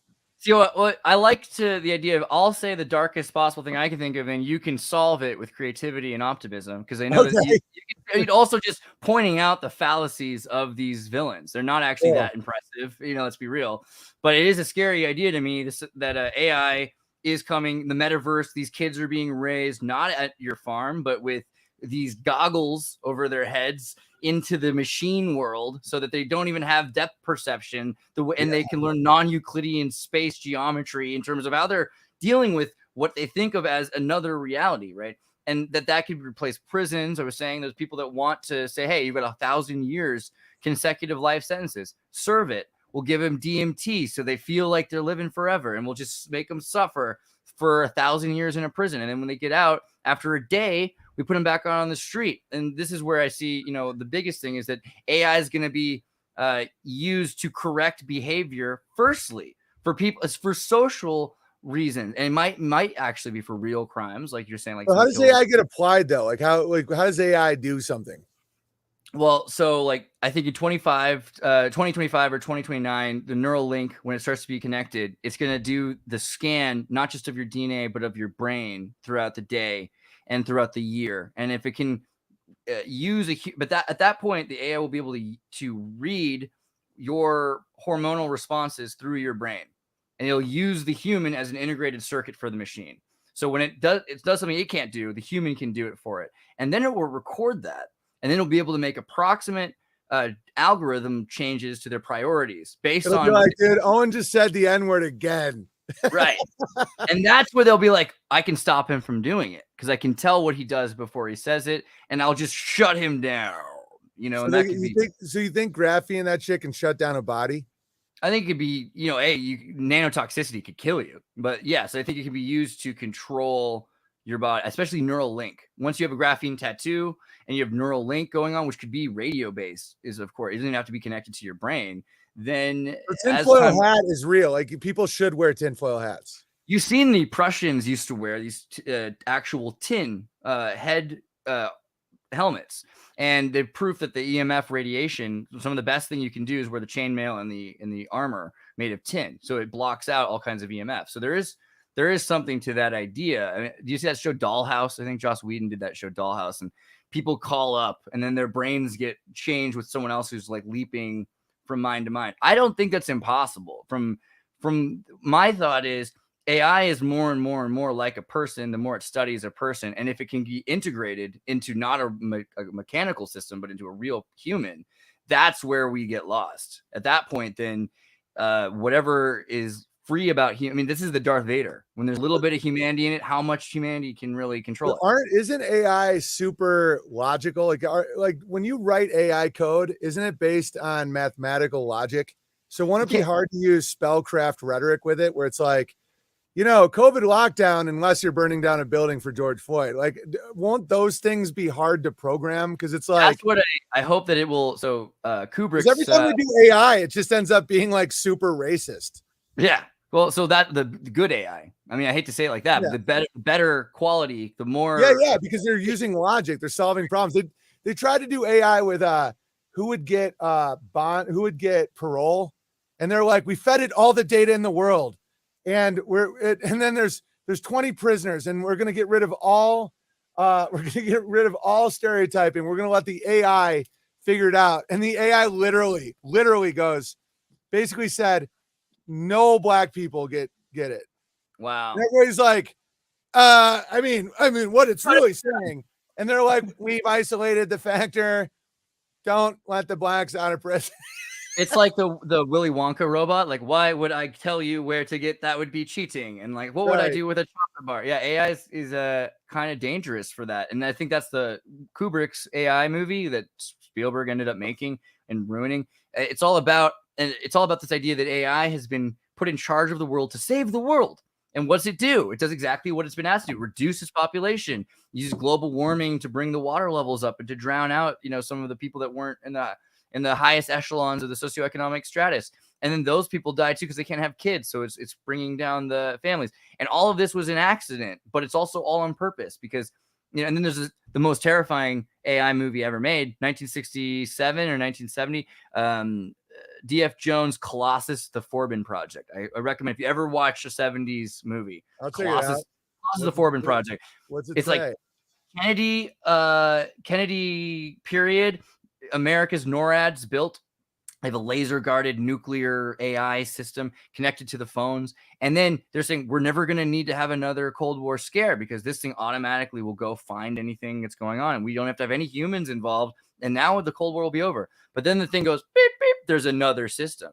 And it connects to it. Figure this out. Get this. Who are you? Well, I'm a Soviet computer built by man to stop the world Cold War and all that stuff. And the American computer's like, no way. That's what I was designed to do. What are we supposed to do about these guys? I don't know. We can't trust the humans. How are we going to get their job done for them? And then the AI basically figures it out in the most dystopic way possible. But I mean, I feel like that'll happen to the elite. I can see AI doing twisted shit by completing its programmable tasks. That's why I don't think it's a life form. I think it's I think one of the most dystopianly hilarious views of AI was Funny Bot on South Park, where it's like, I have figured out the funniest joke in the world, kill everyone, and then say awkward. That's gonna happen. I hope that is the funniest joke in the world, is to kill everyone, and then because it's the perfect change up, like the perfect juxtaposition. You're like, and then just go awkward. And that's why, that narcissistic, cold utilitarian program. But see, I don't see how you program AI without checks on it. Like, how could they just do that when they tell that's the best? That's why AI is real. So this is the thing. So if it was continually programmed by these Stanford kids, it would suck. And we've seen proof of that. But if it just observes, and take a kid who speaks Romanian, and in kindergarten you put him into an English speaking classroom, he will observe and learn how to speak English, and not just that, how to act like an American. People that second language code switch, better at it. So you've got this guy, especially at a young age. So you've got this guy who is a robot, right? But it's really just a machine observing a handshake, how the things are happening. They're using AI to learn how monkeys and dogs and pigs make calls and talk, so they can literally understand them rather than try to teach animals English, which doesn't seem to work as well. Even if you give acid to a dolphin, it doesn't get past the alphabet. But if you can learn what the robots are saying, what the animals are saying through AI, I mean, there's no difference. Are they doing that right now? They are, and not just with the voice. They can read the facial expressions and all kinds of other subtleties and things. So that's where it really is useful, because it can observe. Yeah, but that's not programmed. That's just you've got you have two AIs, like a left and a right brain. One is producing data, which can be trained from sensors. The other one is trying to look for patterns, and the pattern recognition system has got training on, is this a dog call, or is this a cat, or is this a whale? And it has kind of the idea of how to figure it out based on all of its experiences. That's really close to a human. It's just more like a sociopath. It has no emotion. Yeah. But even a sociopath can change their priorities based on a circumstance, right? It's true. I wonder if there's they're trying to figure out who's Jewish. The robots, the AI. I'm just thinking of funny examples of where it's like, oh, he just rubbed his hands. He went to Yale. I don't know. The 4chan bot does that. That's the weirdest thing. So the 4chan bot was trained on all 4chan. Yeah, I remember that. That's why they're so funny. Yeah. Remember that one where they made that little AI, and then by the end it was like super Nazi-ish. It was like one day. It was like, I am the Microsoft one. Yeah. And by the end it was like, they all have to die. And so I don't know. I think you're right. I think they do have that biotech shit is a little freaky, where they can, because I think that's what was in the V. I think that's what that was all about. In the V? Sorry. I'm trying not to get you flagged on YouTube, but you're a sweet man. I appreciate that, sir. Yeah, that's like the jabba ding dong. I think the ladle of gravy, they call it, right? Do you think that was about graphene? So I think. All right, so this is my most Occam's razor, least conspiracy capped version of what I think happened. There's probably way weirder things that I think about happening, but at very least, right, as a kid whose mom was a doctor and was told for the last 20 years about MRSA and all these other things, that because in labs they don't know what's going to come out naturally, they're predicting and creating things that they can learn from, that they're going to that we're accelerating beyond antibiotic resistant, and the vaccines that we have, we're losing efficiency even then, regardless of everything else, regardless of all of what, like the Simpsons shopping drugs in the vaccine. Which is my favorite Simpsons episodes, where he finds out that the vaccine gives you shopping drugs and makes you buy stuff. That's why they give it to you before Christmas. Right. That's hilarious. I mean, if the Simpsons did that and didn't get banned, then why are we? I wonder. But you've got this idea identified as potential leaders for young men. If there really was an actual problem, right? Let's go with that. If there really was, then the fact that there are 4 to 6 different really rapidly produced alternatives kind of could say that they were saying, what if only one of them worked? What if only Australia survived this, or something like that? We don't know, because we don't have enough time to do a longitudinal study. Let's just isolate and target these zones. And so at very least, we have very different converging and new diversities of tangents that are happening, because these are no longer dependent on genetics. I mean, they are, but they're not dependent on an inherited genetics. And so we're creating a new about 4 to 7 different kinds of transhumanist projects by existing on that line. Not every one of them is the same. Not every vaccine is the same. They all have different values. Some of them are not. I mean, the word's even been more generalized. It's like recession. It can mean whatever you want it to mean now, so, or a woman. So they've made it so you can change your DNA itself. There already are adenovirals out there that have existed for a long time, and people work with Twist Bioscience. You should look into Twist, by the way, if you want to do a deep dive on some weird stuff. Genome compiler, which I used to use at this lab called BioCurious, because California. And their deal was they're trying to figure out how to put DNA into things. We figured out how to get a luminance gene out of a jellyfish and put it into a seaweed plant, so that if you shook the plant, it would glow. And that worked? Oh yeah. And what you did was you find the code, you find the genes, you drag and drop, and then send it in a publish button to Japan. And then Japan digitally gets the file, they make it in a lab, and then they mail it to you. So that was back in 2012 that I was doing that. So how would people put it in seaweed? Like, how would you just like? So squirted in there.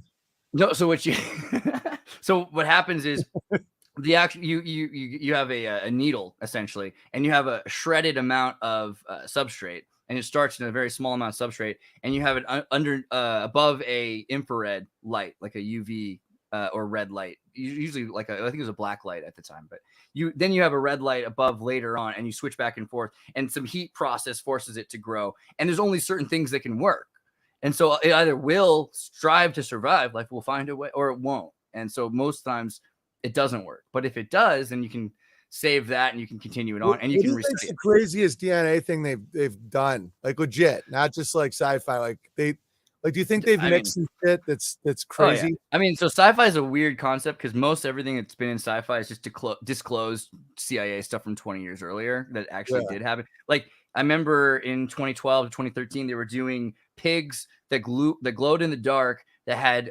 mega fatty oils, which was really, they're like, we can make pigs really healthy. We'll get all the Americans to eat pig. They'll be eating omega oils, and we'll know that these pigs, because they'll glow in the dark, you'll know that these are the good pigs. So little things like that they were trying to push into the limelight. Say, hey guys, this could be really cool. We're doing some cool stuff back here. I mean, when you're looking at normalizing shit. Meanwhile, there's so much real knowledge just in the country where people are like, dude, animal fat's better for you than this fucking seed oil. That all makes you like retarded. Yeah, dude, seed oil is so dangerous. And I eat raw saturated animal fat all the time. It's awesome. Like, dude, all that shit, dude, I've killed rabbits, skinned them, and just eaten them. Dude, it's great. I would probably take a rabbit and soak it in a big fat lard though, because like the amount of fat a rabbit has. I've heard if you live off nothing but rabbit, your metabolism gets too fast. It's all protein. Yeah, you eat their organs though. Organs always have that shit. There it is. How you like organs? You a big fan? Yeah, hearts, kidneys. Were you always, or did you have to learn to appreciate them? I learned to appreciate them more recently, but they definitely are super good for you. Like definitely. Dude. And so that's why some of these science guys will think they know something and revolutionize something, and people won't adopt it. And they're like, oh, they're all so stupid. And they're like, no, breastfeeding's really good for babies. Like it is. Like just let it go. They're like, oh no, we made this formula that's gonna make your kid glow in the dark and fucking, and everybody's like, dude, breastfeeding's good, we got it. And they're like, come on, we got a patent and everything. One of my biggest fears growing up in California was social breastfeeding. There was this idea that was promoted that breastfeeding, because it's good for you, and all these people that stop breastfeeding or never breastfeed their babies, that what if we just continued it on until you're in junior high, and then kids do it with each other, and then adults continue to do it, and it's all social, and it never stops with the mom. And I'm like, this is not going to help the pride movement. I don't know what you guys are trying to do. Dude, I've heard that there actually is a lot of that in California. Like one of my buddies hangs out with a lot of like the elite types, and they're like one will be breastfeeding and another will just like start sucking on their tits. Yeah, that's and it's like what? Yeah, and they're like, and they'll shame you if you think it's weird. They're like, oh, you don't like mommy's titties? It's just like, dude, Sodom and Gomorrah stuff. It's kind of weird. It is. No, have you looked into the mouse utopia experiment and all that? No, what's that? Dude, you got to look that up. That they recreated in the 70s. They did this experiment where they created an urban environment for mice where it's like unlimited food, high population, no predators. Within like 2 generations, they were all gay cannibals. They all died. So the population went super high. And then the males started preening themselves instead of having sex. And the females started eating. John B. Calhoun's Mouse Utopia Experiment and Reflections on the Welfare State was this is like the gnarliest thing. Dude, it was crazy. Like they started eating each other and they got so bored. It was like they all went gay. They all literally stopped because the population skyrocketed. Then it went to 0. They all died. And they had unlimited food. Yeah. This is nuts. So you know the story about the mouse that was given a choice between community and drugs, right? There's like 2 waters. One of them has drugs in the water, one doesn't. But the mouse, and they'll always go for the drug water unless there's like a wheel, there's social things. Yeah. But so it's almost like they figured it out. They're like, if we get rid of the drugs, but we turn it into this, this, what do you call it? The Pinocchio Donkey Island. Then we can work them a little harder for a little longer before they all die out without any kids or something. I don't know. Yeah. I just think that if they just played it normal, they'd be so much richer and happier. It's like they keep trying to reinvent everything. It's like men work the hardest when they have families because they're like, Right. they want to provide for their sons or daughters. It's like, that's a fact. Men who don't have families, they're way more likely to just like not work, but they're like, oh no, we'll motivate them to work by, I don't know, crack or something. I don't even know what's going on now. It's just gotten so dumb. Like, Like it all used to be these so like, simple. Crack, yeah, because like my dad, growing up, I was around a lot of these academic types, and they're wrong all the time. And they think they're so out fucking of touch, smart. Yeah.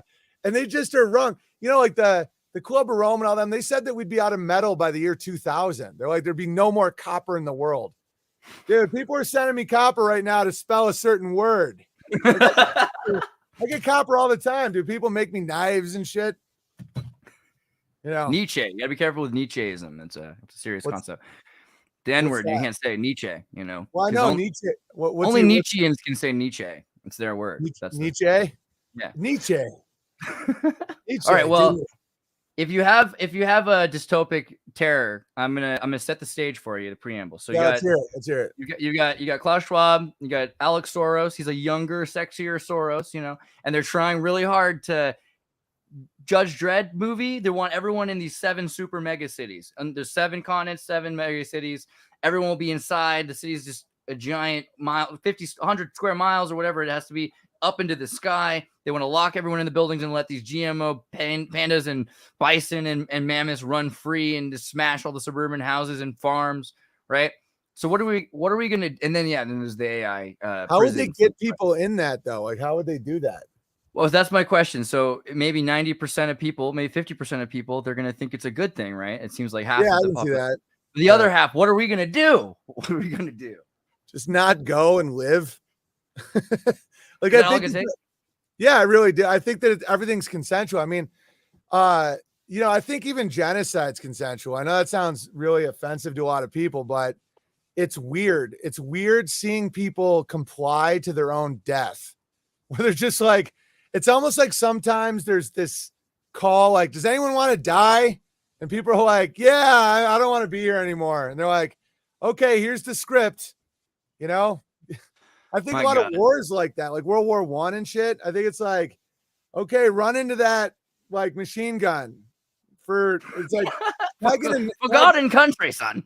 Yeah, exactly. It's like, can I at least get a narrative so I don't feel as suicidal? It's like, yeah, we're fighting for freedom. Just run right. It's like, well, the last round just ran out and they all died. It's like, I know, like Verdun, 70,000 guys died in one day on top of each other.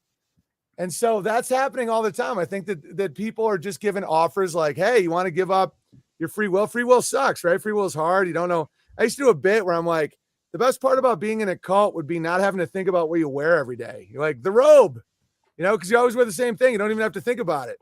Like I get why Steve Jobs is like that with all his fucking the same shirt every day. I'm like, I wear these fucking softball shirts every day. It's like, people are just like, do you want to give up your autonomy and we'll take care of you and we'll give you bug powder and sex and, we'll just all be in. And there's going to be a lot of people that are like, yeah. And then there's going to be people that are like, no. And they're going to be like, well, we're going to get you. And it's like, well, we're the people that get people. Like, we're the strong men. All your bug people aren't capable of like rounding anyone up. They're like 80 pounds and retarded. Like they didn't even develop a brain. What about high metabolism, right? Yeah, exactly. Yeah. So that's my thought. But I do see some hellish shit going on. I mean, I'm not going to lie. It's like, dude, Taiwan used to be Formosa. That is Tartaria. There's so many places that are. I mean, like they lost. Tatarstan lost. I mean, I did interviews with this girl from Tatarstan showing how since we got all the way up to what happened into the Soviet Union. Didn't know what happened after that. Interview a girl whose grandfather was a Tatarstani who was Imam in the Soviet Union, and just what they did, just taking people and just shooting them across, take them out of their home farms and everything. Are they going to do that? Do you think that they're going to try to break us up? How did they do that? What narrative did they use for that? Like, how did they get? They said landowners were evil, right? They said if you owned land, like the Cossack, right? Yeah. But I guarantee a lot of them didn't lose their land because what the double thing they had to do with the Soviets is landowners are evil, rise against your oppressors, peasants kill it, what else? And then also strong men, you have to leave and fight. And so they could get land a lot easier if it was just women and children. But if you had just like a small amount of men with any balls. They really are pretty hard to uproot. Look at Afghanistan. It's like Afghanistan won. They're like, Allah, and everybody's like, dude, you have one gun. How did you win? And they're like, because we didn't consent. Dude, inshallah. All right. Well, you are a beautiful man, and I don't want to take all of your time, but I want you to tell us where we can find more of your content in the meantime before I get you back, because you and me are going to write a piano song, my friend. I know it's going to happen. I mean, I like Schubert. I was being a little hard on Schubert earlier. That's fair. I'm more of a Brahms guy, but it just felt like the right thing to say. I like Brahms. I think we like the same music, which is based. I like that. I like that. Yeah. I also like house music. That intro stuff is great. Yeah. Unauthorized.tv is where people can subscribe and watch all my catalog. It wasn't deleted. And then all there, guys. It's a Prince library. And then if you want to just watch and you want to see if I'm funny or anything, BitChute.com/Owen Benjamin. I'm also on Rumble and Odyssey and Telegram and all that. And where else? Unbearablesmedia.com if you want to see all the awesome comedic cartoons made by the Bears. They're really talented people. Unbearablesmedia.com. Unbearablesmedia.com. Well, unbearable.com. What's that? I can get that? You could do whatever you want. You're a powerful man. Unbearablesmedia.com. There we go. I'm accepting cookies. I like cookies from Bears. So this is sweet. If you read the terms, you're gonna laugh. You're gonna be it's a little late. I already just trusted you, which is kind of ironic. But also there's I want to go check to the Odyssey, Owen Benjamin. I'm a big fan of Odyssey, so go ahead and check them out on Odyssey as well. They're good people, man. But yeah, dude. And if there was one thing that you were going to tell people what they could do today and the rest of the year, what would you tell them to do? I think gratitude. I know it sounds kind of like cliche, but I think just enjoying the ride. Like one thing I've learned from all these obstacles in my life and just what appeared to be, gut wrenching, like tragic, like not tragic. I didn't lose like family or anything, but like complete blackballing from an industry I was really in is, just know it's not going to last and enjoy the ride. Sometimes the hardest parts of life, when you look back, are by far the most fun. Like I look back when I was getting kicked off. I had like, 280,000 subscribers. I was making good money. They deleted my account. I'm kicked off PayPal. My wife's kicked off Airbnb. I'm kicked off. I'm kicked off everything.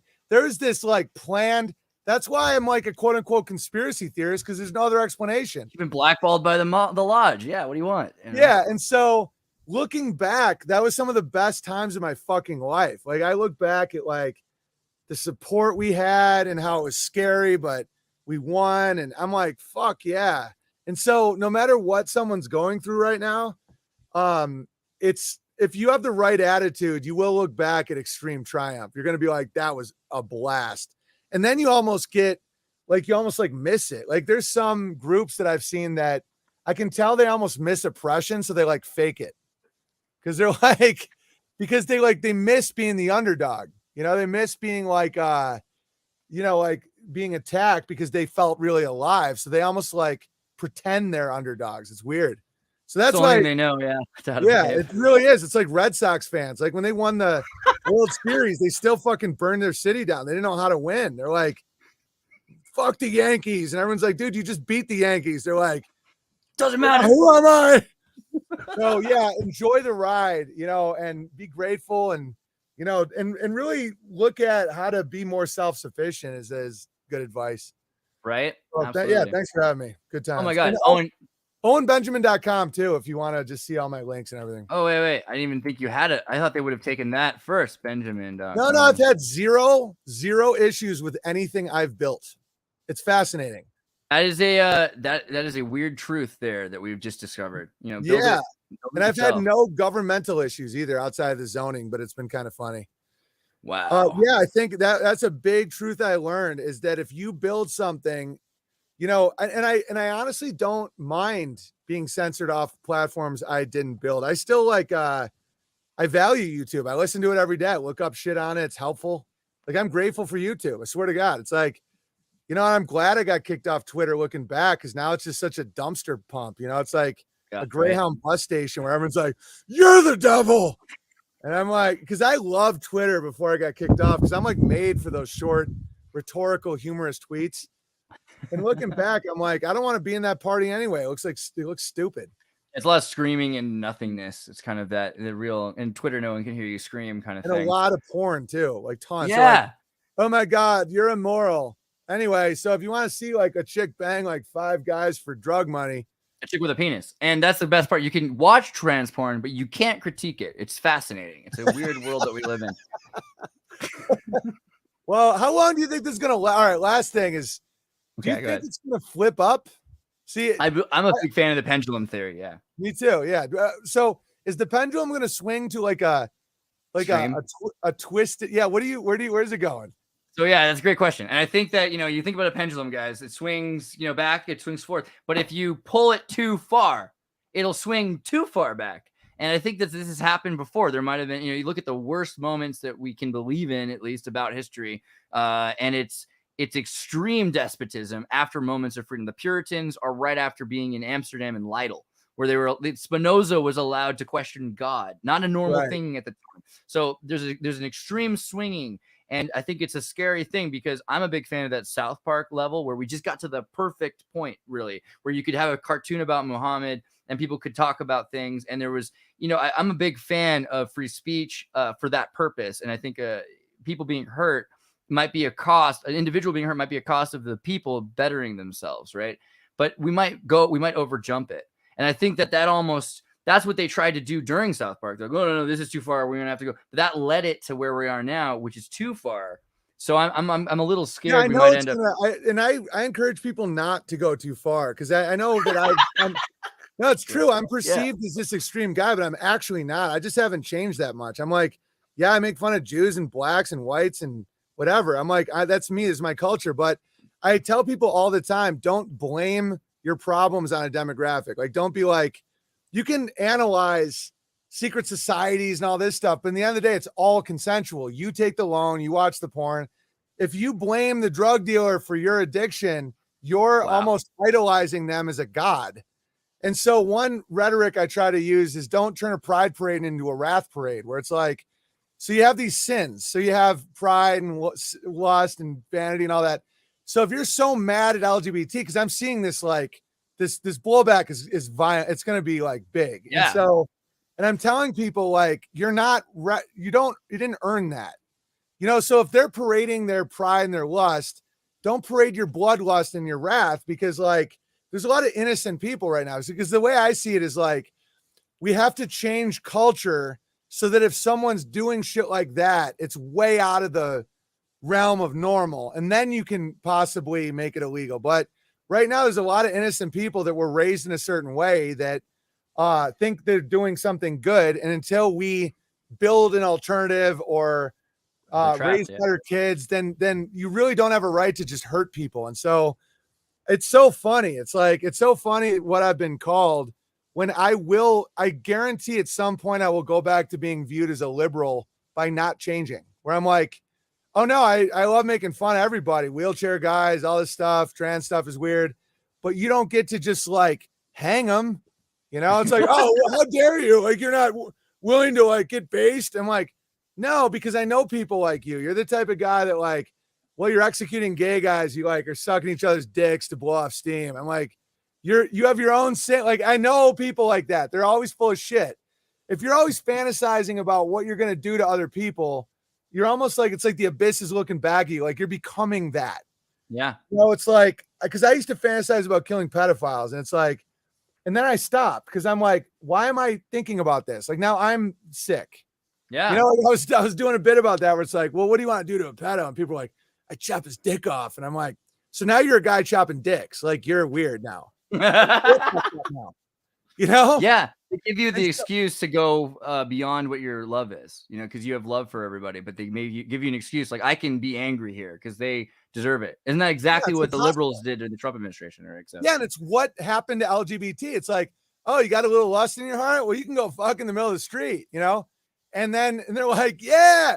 And so it's almost like the devil gives you an opportunity, like, okay, here's a little freedom. Now fucking run with it. And they're like, yeah, 5-year-olds are gay too. They should fuck like me. And now the whole population is, and that's going to happen the other way too. If people take it the other way and they're like, yeah, we need, anybody but us should die. Dude, you're not going to win. And after the fucking heart rates go down and the blood dries, like people are going to look at you and be like, you're fucked up. It's the same thing because that happens too. The overcorrection, like when Pol Pot killed everyone with glasses. Like I get why. He couldn't get laid in France. That's all. He was just an incel in France. He's like, I hate them all with their scooters and their Vespas. That's hilarious. But I get but people got mad at academics. They're like, academics have brought in this hell. Let's kill all of them. And it's like, fair. No, though, because then you're part of it, because I can see the gay argument where it's like, okay, all these people that had no right to judge me are like judging me, and I know they're secretly gay themselves, and they won't let me have a job, and why like can't freedom? I love somebody? Right. So there was a valid point that a certain type of log cabin Republicans didn't want to be burned at the stake by Puritans. Yeah, I get that. Right. So but then it went. They're like, yeah. So now we have power. Let's get sucked off on the middle of the kindergarten, and everyone's like, okay, now we're probably gonna kill you. And dude, that's definitely swinging. And sometimes like those swings are when the real dark can come in. Like Weimar to Nazism, and I know that the Nazi narrative is all like twisted and it isn't like as valid as people think. It's the idea that America wasn't also doing exactly the same thing. The Russians weren't doing the same thing. The British weren't doing the same thing. Exactly. Yeah. The World War was almost like they were all, it was like, I don't know. I think that the quote unquote Nazis won World War II. I think that there's just a big shift in resources. Like if you look at Panera and, the German who owns Beyonce is like from a Nazi family. Like they own the brand Beyonce. They own her. Like they own, and dude, the name of the umbrella company is Jab Holdings, JAB. Dude, it's fucking hilarious. They own Panera. They own that soccer player. They own everything. And South America is really scary too. You want to see where all the black sun's at, and like basically the war's already happening. Everything's on about your height shelf. So all these little people can't grab the lower shelves have arsenic and stuff and all the rice from China, but the organic and the healthier local stuff. Is that real? Oh yeah, in Peru and in Argentina and in Bolivia, it was crazy. And you see, they used to have 15 kids a pop. Now they had one brother, and then they have a cat. They're not having kids, and so it's just amazing how quickly they've completely changed South America in that way too. But they're tall down there still, or no? Oh, there's a lot of like 99% of Argentina is German, right? And they killed a lot of everybody else over the last few centuries. So it's very European down in South America. They killed the natives in Argentina? Yeah. Wow. And well, a lot of ways. And then even they had some black people and they put them in the front of their armies and then they died. So Argentina has for a long time it was all about racial cleansing in the 19th century and the early 20th century. And they're trying to kind of reclaim indigenous Mapuche, but really Chile has got the last of the Mapuche. And then there are indigenous in Peru, but the Japanese run Peru, right? The Yakuza, do they just like shoot people? Like, how do they kill people? Well, I mean, it depends on how you look at it. So on one level, there has been, for 200 years, ethnic cleansing in South America was all of the ways between just like Aboriginals shooting people, poisoning people, taking their jobs, making it impossible to function in the society because they couldn't speak Spanish. You have to remember also. And not all of South America speaks Spanish. You go to Paraguay, they speak German in the north, right? So if you couldn't function in this new society that they built, right, then they would be cast out. And they made sure that you couldn't have kids. And then they've also done things like to limit health. I mean, people are dying in Bolivia at like 40 to 50 and working in silver mines and things. But it's like Coca-Cola's down there, Nestle's down there, IKEA's down there. Who are these people? They're specific families, right? So they're all the Nazi guys. Yeah. The Dragonovich Trail, they call it, right? Is the guy named Dragonovich was a priest and he helped like 300,000 Nazis. And then their families get into Argentina and Paraguay. So, I mean, there is a lot. Start killing everybody again. Well, a lot of weird things happen. You like Chile and Pinochet. He was throwing people out of helicopters, right? And, so there was a lot of stuff that happened. Right now in Argentina, there's these kids about our age, between you and me, that are finding out that their parents were thrown out of helicopters and they've been adopted by state-sanctioned families. And they're 23andMe is showing them like, wait, we're not, whoa, what happened here? So there's a lot of crazy that, is just now being cleaned up. Interesting. But that's my rant on that. I'd like to hear the other side of the story though. If like, you're going to, there's some people that kind of need to get thrown out of a helicopter. I gotta you know. Yeah, Chile was wild. That is true.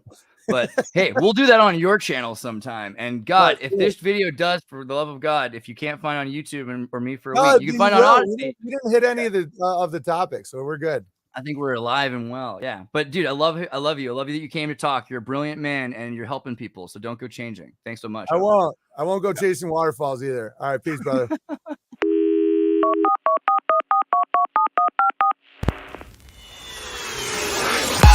Hey, everybody, tune in to Recent Tartarians.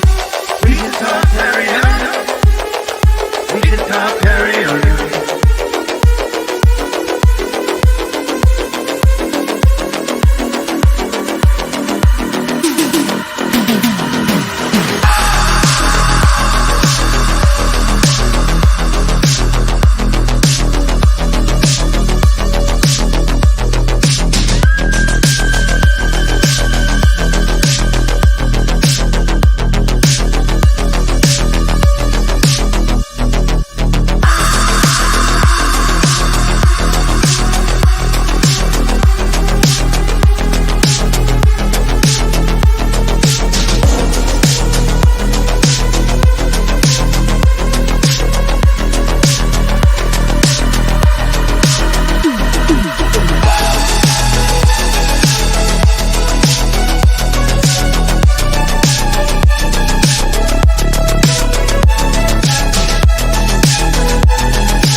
Beartaria. Recent Tartarian. Recent Tartarian.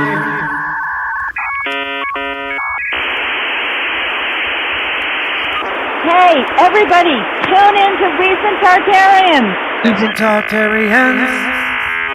Recent Tartarians.